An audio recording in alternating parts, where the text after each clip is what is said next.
Shalom, selamat pagi. Saya ucapkan selamat datang kepada Bapak Ibu yang baru pertama kali hadir di tempat ini. Dan saya ucapkan selamat Natal dan Tahun Baru Bapak Ibu semuanya ada di sini. Kemarin kita sudah merayakan Natal bareng-bareng. Ada Kids Impact, ada Nada Surga, nanti yang muda-muda kita buat nada tinggi ya. Nada suara bisa, nada cinta juga bisa ya kan. Anak-anak muda ya, kita bikin yang lebih keren lagi ya tahun depan ya. Kita sudah di penghujung tahun, kita akan memasuki tahun yang baru. Pasti Bapak Ibu punya resolusi, punya harapan-harapan di tahun kedepannya. Meskipun kita nggak ngerti apa yang ada di depan kita nanti, tapi kita belajar untuk beriman dan percaya bahwa Tuhan sanggup menyertai setiap kehidupan kita. Amin Bapak Ibu. Tema saya pagi hari ini adalah iman dan percaya menumbuhkan pengharapan. Sebetulnya tema ini bukanlah tema yang paten waktu itu. Saya punya pemikiran yang lain gitu. Tapi di H-3 semuanya berubah gitu. Ketika saya merenungkan beberapa hal Bapak Ibu. Dan tiba-tiba muncul pemikiran ini, iman dan percaya. Tuhan concern banget dengan hal ini gitu. Kenapa saya mengangkat tema ini? Saya dapatkan dari kata-kata yang luar biasa dari Pastor Jeffrey Rahmat. Dari Pastor Jeffrey Rahmat dia bilang gini, iman dan percaya merupakan dasar atau bahan baku dari pengharapan. Iman dan percaya merupakan dasar atau bahan baku dari pengharapan Bapak Ibu. Pengharapan yang muncul karena iman bukan pengharapan yang biasa. Bukan sekedar wishful thinking, tetapi pengharapan yang sangat kuat.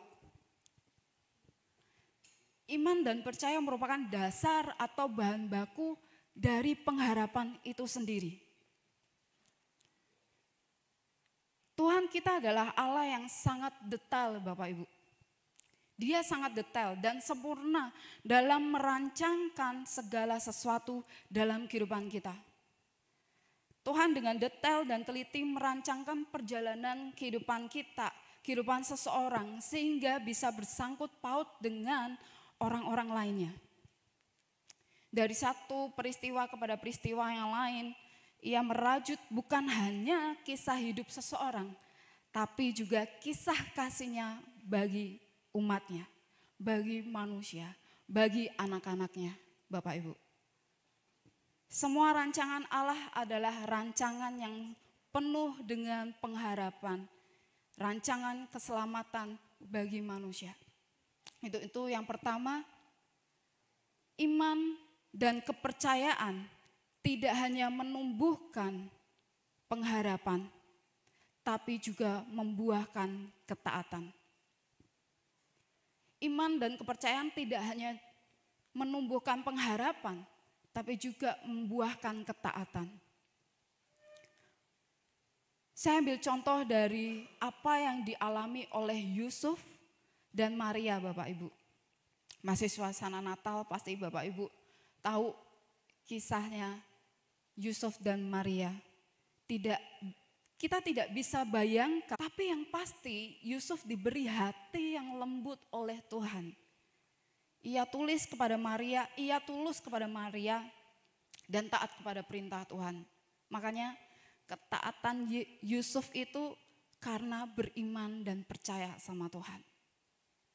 Ketika malaikat datang dan Maria mengandung Roh Kudus sebelum menikah dengan Yusuf, Maria belum tahu apa yang dilakukannya. Dia nggak tahu apa yang harus dilakukannya pada bayi yang dikandungnya itu. Dia bingung, nggak tahu. Aku harus ngapain nih sama bayi ini gitu. Maria tidak tahu apa-apa Bapak Ibu. Yang dia percaya hanya Allah yang berfirman kepadanya. Dan itu menguatkan imannya. Dia nggak tahu harus gimana. Tapi dia hanya percaya pada firman-Nya, itu yang menguatkan imannya. Dia percaya dan saat itu juga imannya kuat. Di sisi lain beberapa orang Kristen kebalikannya. Mereka memiliki iman, kita memiliki iman, tetapi tidak memiliki kepercayaan. Kok bisa? Kita memiliki iman yang besar, iman yang begitu luar biasa. Tapi pada kenyataannya kita meragukan, kita nggak percaya gitu. Inilah masalahnya Bapak Ibu, ini masalah yang sebenarnya kita sedang hadapi. Bahkan saya juga hadapi gitu. Itu kenapa Tuhan concern di bagian ini, iman dan percaya. Bukannya sekedar beriman tapi enggak percaya. Kita hanya besar di pengakuan iman. Ini mirip seperti penyangkalan yang dibungkus dengan kekuatan yang palsu. Ketika hal yang mereka doakan tidak terjadi seperti yang kita harapkan, mereka hancur, langsung hancur, harapan langsung hilang. Karena mereka hanya punya iman untuk saat itu, untuk saat ini. Kita nggak bisa memandang jauh ke depan. Ini terlalu bahaya bagi kita Bapak Ibu sebagai orang Kristen yang memiliki iman tapi tanpa kepercayaan. Iman bersifat aktif. Iman membawa kita melewati setiap krisis kehidupan kita. Yes. Tetapi kepercayaan juga penting, Bapak Ibu.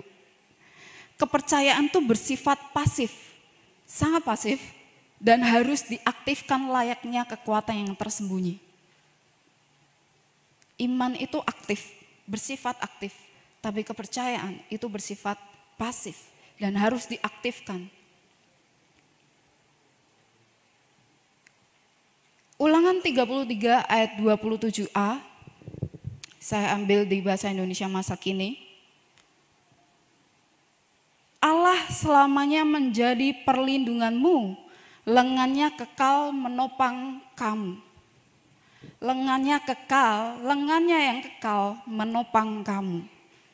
Percaya itu meyakini bahwa di setiap krisis meskipun kondisi kehidupan belum ada kepastian, di bawahnya ada tangan Tuhan yang menopang. Percaya itu meyakini bahwa di setiap krisis meskipun kondisi kehidupan belum ada kepastian, meskipun masalah belum terselesaikan, meskipun kerjaan belum dapat, meskipun keuangan lagi nggak oke-oke aja, tapi di bawahnya ada tangan yang menopang. Kita bisa baca di Yesaya 50 ayat 10. Di bahasa Indonesia masa kini. Hai kamu yang menghormati Tuhan dan mendengarkan perkataan hamba-Nya. Jalan yang kamu tempuh mungkin gelap, Bapak Ibu. Dan tak ada cahaya yang bersinar bagimu. Tetapi percayalah pada Tuhan, bertopanglah pada Allahmu. Mungkin jalan yang kita tempuh rasanya gelap. Mungkin harapan yang kita angkat ke Tuhan seperti belum terlihat. Seperti nggak ada kepastian, gelap. Seperti nggak bisa lihat apa-apa. Tapi firman Tuhan mengatakan, tetapi percayalah pada Tuhan. Dan tetap bertopanglah pada Allahmu. Jangan pada kekuatan kita. Jangan pada kekuatan manusia. Kita akan hilang. Dalam krisis ketidakpastian, iman berkata, aku mempunyai Engkau ya Allah. Dalam krisis ketidakpastian, iman kita berseru, aku mempunyai Engkau ya Allah. Tetapi kepercayaan berkata, ya Allah, Engkau memegang kehidupanku. Engkau yang memegang kendali kehidupanku. Kita beriman dan kita tetap percaya. Iman berkata, aku mempunyai Allah. Dan kepercayaan berkata, Tuhan yang memegang kendali kehidupanku. Lalu yang kedua, iman dan kepercayaan tidak hanya menumbuhkan pengharapan, tidak hanya membuahkan ketaatan, tapi juga membawa kita hidup dalam kedewasaan rohani. Ini yang saya dapatkan. Iman dan kepercayaan tidak hanya menumbuhkan pengharapan kita, gak hanya membuahkan ketaatan kita, tapi juga membawa kita hidup dalam kedewasaan rohani, hidup di dalam kedewasaan bersama Tuhan. Ada kisah yang luar biasa dalam Alkitab tentang iman dan kepercayaan Bapak Ibu. Dalam Daniel 3, Bapak Ibu sudah sering dengar banget cerita ini. 3 pemuda ini, Sadrak, Mesak, dan Abednego, ditangkap musuh-musuh mereka dan dibawa ke Babel pada saat itu. Nebukadnezar, Raja Babel saat itu membangun patung emas dan ingin semua rakyat yang ada di situ, orang di bawah kekuasaannya itu untuk menyembah patung itu. Tetapi 3 pemuda ini berbeda. Sadrak, Mesak, dan Abednego ini tidak mau menyembah dan memuja Allah manapun kecuali Allah mereka. Dalam Daniel 3 ayat 16-18 terjemahan baru.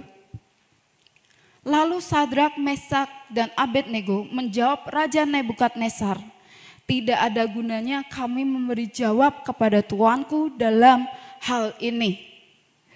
Ayat 17, jika Allah kami yang kami puja sanggup melepaskan kami, maka ia akan melepaskan kami dari perapian yang menyala-nyala itu dan dari dalam tanganmu ya Raja.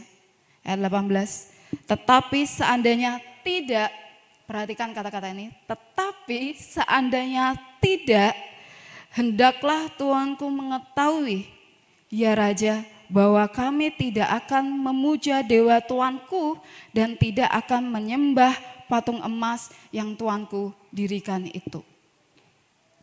3 pemuda ini memiliki iman pada saat itu untuk membawa mereka melewati krisis saat mereka mau dimasukkan di perapian yang menyala-nyala. Iman mereka berseru dan jelas dalam tindakan mereka. Kami mempunyai Engkau ya Allah di krisis ini. Mereka mempunyai iman pada kekuatan Allah. Tapi iman bukanlah satu-satunya yang mereka punya. Lihat apa lagi yang mereka nyatakan Bapak Ibu di ayat 18. Konsen di bagian ini.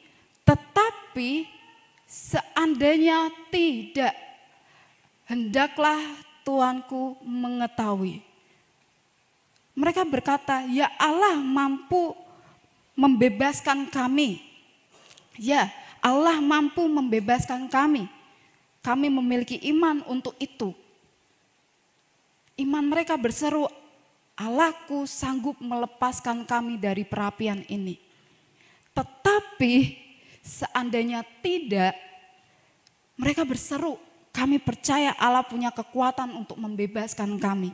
Tetapi seandainya tidak, itu tidak masalah karena kami percaya pada Tuhan. 3 kata penting Bapak Ibu. Tetapi seandainya tidak, apa yang Bapak Ibu pikirkan tentang 3 kata ini? Ketika saya merenungkan hanya 3 kata ini, tetapi seandainya tidak. Ketika apa yang kita doakan, apa yang kita harapkan, kita serukan dengan iman yang luar biasa, tetapi Tuhan tidak kunjung menjawab apa yang kita imankan itu. Apakah kita berani mengatakan, tetapi seandainya tidak, kami tetap percaya sama Tuhan. Itu berat loh, gak mudah Bapak Ibu. Apa yang Bapak Ibu pikirkan tentang 3 pemuda ini saat mereka mengatakan, tetapi seandainya tidak. Di perapian menyala loh, saat Bapak Ibu di tengah-tengah api yang berkobar-kobar, reaksi Bapak Ibu juga samakah dengan 3 pemuda ini? Jujur kalau saya reaksinya takut, teriak-teriak, minta tolong gitu. Apakah tiga pemuda ini meragukan Allah dengan tiga kata itu? Tetapi seandainya tidak, dia memiliki iman. Aku memiliki Allah, aku mempunyai Tuhan yang sanggup mengeluarkan saya dari perapian ini. Tetapi seandainya tidak, apakah tiga kata ini, tiga pemuda ini meragukan Tuhan? Ketiga pemuda ini punya sesuatu yang lebih kuat dari iman, Bapak Ibu. Mereka punya iman dan kepercayaan kepada Allah. Sehingga kehidupan mereka tidak hanya bertumbuh dalam pengharapan, tapi membuahkan ketaatan dan membawa mereka pada kedewasaan di dalam Tuhan. Kenapa? Kita punya iman untuk masa sekarang. Tetapi seandainya tidak, kita punya kepercayaan untuk masa depan. Kita punya iman untuk masa sekarang. Tetapi seandainya tidak, kita punya kepercayaan untuk masa depan bahwa Tuhan sanggup melakukan hal-hal yang luar biasa dalam kehidupan kita di masa depan kita. Petrus dengan iman dia berjalan di atas air untuk menghampiri Yesus. Tapi di tengah perjalanannya, ketika dia menghampiri Yesus, dia menemukan masalah, badai, angin, ombak, karena waktu itu gelap sekali, sangat gelap. Dia mulai tenggelam secepatnya imannya yang bocor. Ketika kita menghadapi badai kehidupan kita, ketika kita menghadapi masalah kehidupan kita, angin, ombak, dan lain sebagainya, semudah itu pengharapan kita hilang. Semudah itu iman kita hilang. Karena kita tidak menyertai kepercayaan kita kepada Tuhan. Hanya iman kita saja yang besar, tapi kita meragukan kuasa Tuhan. Pada saat itulah Yesus datang dan memberikan pelajaran lain kepada Petrus, yaitu kepercayaan. Kita adalah si orang beriman yang perlu belajar cara mempercayai Tuhan, cara mempercayai Allah ketika keadaan memburuk. Saya ulangi Bapak Ibu, kita adalah si orang beriman yang perlu belajar cara mempercayai Allah ketika keadaan memburuk, ketika keadaan tidak baik-baik saja, ketika keadaan penuh dengan ketidakpastian. Kita perlu belajar untuk mempercayai Tuhan. Kita harus memiliki keduanya, iman dan kepercayaan. Karena apa? Iman menggerakkan tangan Tuhan, tapi kepercayaan menyentuh hati Tuhan. Iman menggerakkan tangan Tuhan, tapi kepercayaan menyentuh hati Tuhan. Kalau kita tidak dapat melihat tangannya, percayalah pada hatinya Tuhan. Percayalah pada karakternya Tuhan, karena karakternya Tuhan itu penuh kasih, murah hati, dan dia tidak pernah berbohong atas janjinya dalam kehidupan kita. Amin, Bapak Ibu. Lalu yang ketiga, iman dan kepercayaan tidak hanya menumbuhkan pengharapan, enggak hanya membuahkan ketaatan, enggak hanya membawa kita hidup dalam kedewasaan rohani, tapi juga jiwa dan rohnya akan kuat dan sehat. Bapak Ibu sehat? Bapak Ibu bahagia? Happy?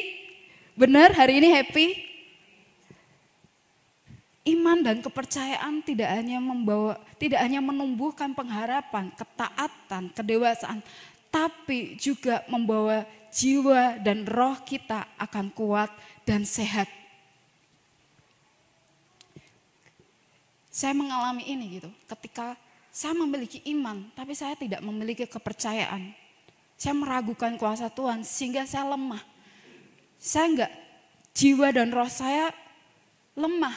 Saya enggak sehat, enggak hanya secara fisik, tapi secara mental, secara hati, saya sakit.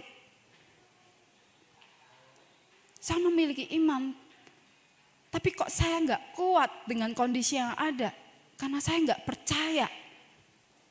Saya melewati kepercayaan Tuhan.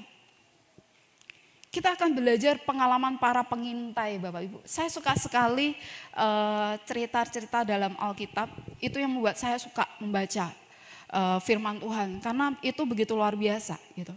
Kita akan belajar pengalaman para pengintai, terutama dari Kaleb, sosok pribadi yang begitu luar biasa Bapak Ibu. Salah satu dari ke-12 pengintai yang diutus oleh Musa di tanah Kanaan bersama Yosua pada saat itu. Kalau Bapak Ibu baca di bilangan 13 pasal 13, 14 menceritakan kepada kita bahwa Allah menyuruh Musa untuk mengutus 12 pengintai untuk mengintai atau mengamati tanah Kanaan yang telah dijanjikan Allah kepada nenek moyang bangsa Israel pada saat itu. Maka Musa memanggil satu orang pemimpin dari masing-masing suku Israel Bapak Ibu. Sehingga terpilihlah 12 orang pemimpin dari tiap-tiap suku. Mereka ada Syamua, Safat, Gadiel, Amiel, Kaleb, Yosua dan lain sebagainya. Musa kemudian menyuruh mereka pergi untuk mengintai tanah Kanaan. Apa yang Musa minta untuk mereka amati di tanah Kanaan pada saat itu? Bapak Ibu pasti sudah tahu apa yang Musa minta pada 12 pengintai itu. Di pasal 13 ayat 18 sampai 19 itu sudah ada rinciannya semua. Musa memberikan rincian hal yang perlu mereka amati baik-baik saat itu. Semua itu harus mereka amati dengan baik agar laporan yang mereka sampaikan kepada Musa benar-benar akurat.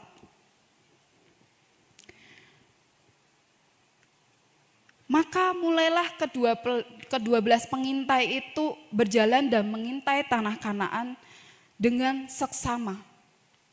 Dengan teliti, mereka mengamati baik-baik keadaan bangsa itu, keadaan negeri itu. Mereka di dalam keadaan kota-kota mereka, tanah mereka dan sebagainya. Itu di pasal 13 ayat 18 sampai 19 itu sudah sangat komplit, Bapak Ibu bisa baca. Setelah itu, setelah 40 hari mereka mengintai, ke-12 pengintai itu mulai balik. Setelah 40 hari, mereka pulang. Mereka kembali, tiba-tiba terutama yang 10 pengintai itu mulai memberikan kabar busuk pada Musa, pada bangsa Israel pada saat itu. Kepada segenap rakyat Israel maupun Musa. 10 pengintai itu bilang, nggak bisa kita memiliki tanah itu raksasa. Kalau bilang Musa sebagai leader atau sebagai pastor, itu raksasa pastor, nggak bisa, nggak mungkin bisa. Kami lihat diri kami seperti belalang kalau dibandingkan sama mereka. Mereka membandingkan diri mereka seperti belalang. Bayangkan, kita identitasnya Tuhan, masa kita membandingkan diri kita sebagai belalang. Lalu bangsa Israel mulailah putus asa, responnya mulai mengeluh sama Musa, kehilangan harapan, mulai ngeluh sama ini pasti nggak mungkin nih kita masuk ke tanah Kanaan. Mending aku di Mesir, kenapa kamu bawa aku jauh-jauh, ini jadi orang yang kelaparan, jadi nggak punya harapan, nggak ada tujuan. Sama kan seperti kita bangsa Israel, sama seperti 10 pengintai. Ketika situasi semakin memburuk, kita mulai mengeluh. Mengeluh dengan keadaan sekitar, kita marah sama Tuhan, kita marah sama pemimpin kita marah sama orang tua kita, atau orang tua marah sama anak-anaknya, keluarga. Kita baca sesuatu yang berbeda dari sikap 2 pengintai, yaitu Kaleb dan Yosua. Bilangan 13 ayat 30, saya ambil kembali di bahasa Indonesia masa kini. Tetapi Kaleb menenangkan hati orang-orang yang mengeluh kepada Musa. Kata Kaleb, negeri itu harus kita serang. Dia punya pandangan yang berbeda. Negeri itu harus kita serang dan kita rebut sekarang juga. Karena kita cukup kuat untuk mengalahkannya. Dia punya iman. Karena kita cukup kuat untuk mengalahkannya. Kita lanjut di bilangan 14 ayat 9. Janganlah melawan Tuhan. Dan jangan takut terhadap orang-orang yang tinggal di negeri itu. Sebab dengan mudah kita akan mengalahkan mereka yang melindungi mereka sudah meninggalkan mereka. Ini kepercayaannya. Dan Tuhan menyertai kita. Kepercayaannya Kaleb, Yosua, karena Tuhan menyertai kita. Imannya kita sanggup, kita cukup kuat untuk mengalahkannya. Itu imannya aktif. Imannya aktif. Kita cukup kuat untuk menyertai, untuk mengalahkannya. Dan kepercayaannya juga aktif. Karena apa? Karena Tuhan yang menyertai kita. Keren Bapak Ibu. Seperti kayak gak mungkin kita memiliki tanah itu. Karena begitu gak mudah untuk yang mereka hadapi. Tapi imannya aktif, imannya tumbuh dan kepercayaannya tumbuh. Dari 2 pengintai memiliki pandangan yang berbeda dari 10 pengintai itu. Mereka punya harapan, mereka punya iman dan kepercayaan kepada Tuhan. Betul mereka raksasa, mereka berpikir betul mereka raksasa. Tapi Tuhan kita lebih besar dari raksasa itu. Amin. Orang yang beriman dan percaya kepada kekuasaan Tuhan bukan sekedar akan diberikan kekuatan secara fisik, tapi jiwa dan rohnya juga kuat dan sehat. Gak hanya kekuatan secara fisik Bapak Ibu, tapi rohnya, jiwanya, rohnya akan kuat dan sehat. Hari-hari ini kita semua sesungguhnya mempunyai janji-janji Tuhan. Tapi kadang penglihatan maupun pendengaran kita mempengaruhi kehidupan kita. Sehingga kita tidak bisa memandang secara jauh janji-janji Tuhan dalam kehidupan kita. Seperti Rasul Paulus yang justru bermegah atas kesengsaraan kehidupannya. Dia bermegah dengan apa yang dia alami. Sebab dia tahu siapa yang menyertai hidupnya.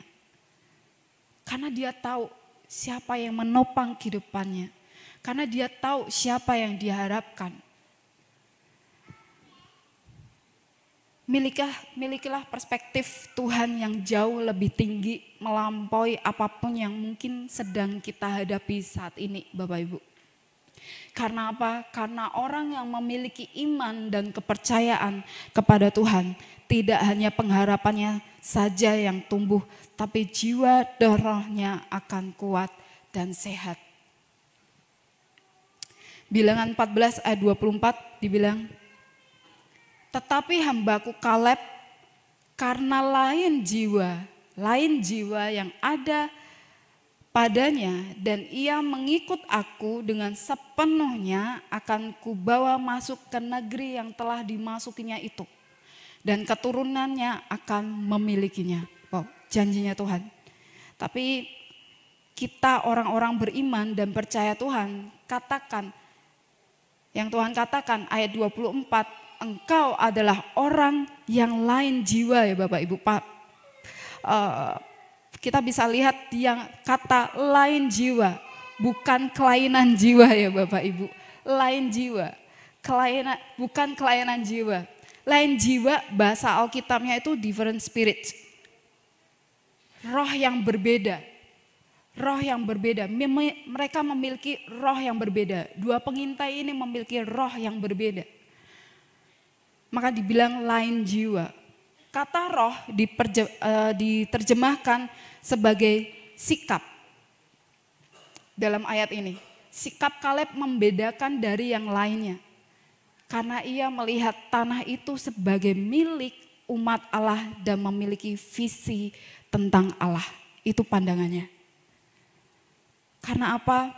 Karena iman dan kepercayaan tidak hanya menumbuhkan pengharapan. Sekali lagi, iman dan kepercayaan tidak hanya menumbuhkan pengharapan, tidak hanya membuahkan ketaatan, dan tidak hanya membawa kita hidup dalam kedewasaan rohani, tapi juga jiwa dan rohnya akan kuat dan sehat sehingga memiliki pandangan yang berbeda, spirit atau roh yang berbeda. Karena kehidupan kita dikuasai oleh Roh-Nya. Sehingga pandangan kita berbeda dari pandangan yang lain.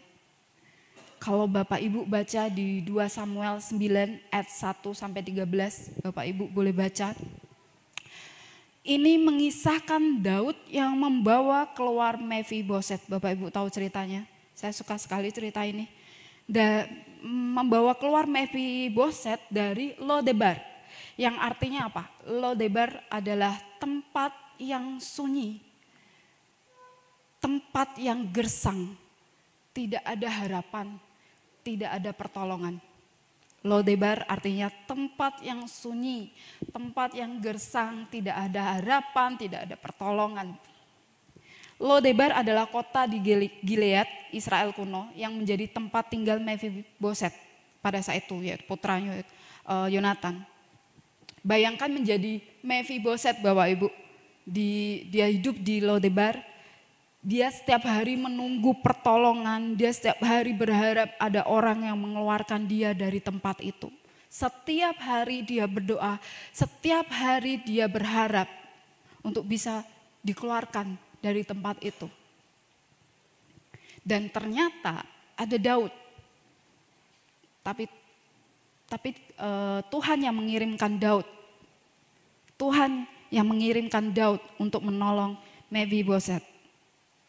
Untuk membawanya keluar dari tempat itu, Bapak Ibu. Mungkin hari-hari ini Bapak Ibu dan saudara semuanya berada di situasi yang sangat sulit. Hanya Bapak Ibu dan Tuhan yang tahu, mungkin dalam keluarga. Mungkin sekarang ini datang ibadah rasanya seperti rutinitas biasa. Karena ada kekecewaan mungkin, ada doa yang belum terjawab, ada hal lain yang membuat Bapak Ibu kecewa sehingga datang gereja, ya udah hari Minggu saya harus ibadah. Tapi saya kehilangan harapan, saya kehilangan iman dan kepercayaan saya. Ya udah datang ibadah Minggu ya datang aja tanpa orang tahu bahwa kita sedang kehilangan harapan kita. Kita sedang kehilangan iman dan kepercayaan kita, Bapak Ibu. Bapak Ibu kehilangan harapan, rasanya gersang, rasanya tidak ada pertolongan yang terjadi, rasanya ingin menyerah dengan situasi yang ada. Karena apa Bapak Ibu? Karena seringkali kita menilai Tuhan hanya dari satu babak terburuk dalam hidup kita. Itu yang melemahkan iman dan kepercayaan kita pada Tuhan. Karena seringkali kita menilai Tuhan hanya dari satu babak terburuk dalam hidup kita. Itu yang membuat, itu yang melemahkan iman dan kepercayaan kita pada Tuhan. Bapak, Ibu, dan saudara semuanya yang ada di sini, saya percaya ini adalah isi hati Tuhan yang mau Tuhan sampaikan dalam setiap kehidupan kita. Percaya enggak bahwa gereja ini akan menjadi gereja yang sangat solid? Amen. Percaya enggak gereja ini akan bertumbuh dan melahirkan pemimpin-pemimpin yang luar biasa? Saya sering mendengar entah itu celotehan atau memang benar-benar beriman bahwa gereja ini akan melahirkan generasi-generasi jiwa-jiwa yang bertumbuh, tapi juga bertambah jiwa-jiwanya. Tapi apakah kita semuanya percaya hal itu akan terjadi? Atau hanya iman kita saja yang besar tapi meragukan Tuhan? Pertanyaan ini saya renungkan. Saya renungkan enggak hanya seminggu, 2 minggu, itu cukup lama saya renungkan. Tapi saya mendapatkan jawabannya ketika saya mempersiapkan ini. Saya mendapat jawabannya bukan audible, saya tidak punya karunia itu. Saya mendapatkan jawabannya tidak saat saya mendengarkan khotbah. Ketika saya lihat YouTube enggak. Ketika saya membaca lagi buku yang saya baca, lalu terhenti, saya baca lagi pada saat itu. Yang saya dapat dari pertanyaan yang saya renungkan ini adalah, itu cukup mengubahkan saya juga. Jangan menggelar karpet merah untuk diri sendiri. Kalau mau ada perubahan yang besar dalam kehidupan kita, dalam gereja ini, jangan menggelar untuk karpet merah untuk diri sendiri. Jangan terlalu fokus menggelar karpet, ini masalahku, itu bukan masalahku. Ini kehidupanku, yaitu ya udah aku hanya sekedar ibadah. Gelarlah jembatan satu dengan yang lainnya. Pastor Imam sering menyampaikan untuk kita semua terlibat, bukannya sebagai penonton, terlibat di dalam setiap pelayanan, dalam setiap apa yang Tuhan mau kerjakan di dalam gereja ini. Tapi satu, ketika saya membaca ulang lagi, entah saya tertarik lagi untuk membaca lagi, melanjutkan bacaan yang udah lama saya nggak lanjutin, tiba-tiba saya dapat ini gitu. Dan itu connect dengan perenungan saya. Jangan menggelar karpet merah untuk diri sendiri. Gelarlah jembatan satu dengan yang lainnya. Supaya apa? Pengharapan dan perenungan yang kita doakan di dalam Tuhan itu terjadi di dalam gereja ini. Tuhan suka, Tuhan cinta akan kesatuan. Tuhan sayang sama setiap kita. Tuhan punya hati untuk gereja ini. Kita punya hati untuk gereja ini. Terlebih Tuhan punya hati juga dan tujuan untuk gereja ini. Amin Bapak Ibu. Kuasai hidup kita. Itu adalah pribadi yang paling susah ditaklukkan. Percaya? Kuasai hidup kita karena itu adalah pribadi yang paling susah ditaklukkan. Isi hidup kita dengan kebenaran firman. Kalau tidak akhirnya kita akan terlalu fokus dengan apa yang terjadi dalam kehidupan kita. Terlalu fokus apa yang ada di depan kita. Karena pengharapan kita juga seringkali mudah hilang karena apa yang kita lihat. Sama seperti 10 pengintai itu. Langsung hilang. Ngintai, wah raksasa nih bos. Gak bisa ini kita masuk. Badan kita kecil. Kita seperti belalang. Tuh gak bisa ini masalah terselesaikan. Saat iman kita aktif bahwa Tuhan sanggup melepaskan kehidupan kita keluar dari tanah gersang. Setiap kehidupan kita, kepercayaan kita juga harus diaktifkan karena setiap kehidupan kita Tuhan yang pegang kendali masa depan kita. Amen. Saya ulangi lagi, iman menggerakkan tangan Tuhan. Kepercayaan menyentuh hati Tuhan. Percayalah pada hatinya. Percaya sama karakternya Tuhan. Karena orang yang memiliki iman dan kepercayaan kepada Tuhan tidak hanya pengharapannya saja yang tumbuh, tapi juga membuahkan ketaatan, membawa hidup kita dalam kedewasaan rohani yang lebih luar biasanya lagi Bapak Ibu. Jiwa dan rohnya akan kuat dan sehat. Amin. Semangat untuk hari ini, kita mau menuju tahun yang baru, kita harus buat lebih apa yang Tuhan mau dalam kehidupan kita. Apa yang menjadi isi hati Tuhan dalam kehidupan kita. Yang Tuhan mau kerjakan yang mungkin saatnya tampaknya belum terlihat. Tapi berjalan bersama Tuhan, Tuhan akan bukakan jalan. Amin.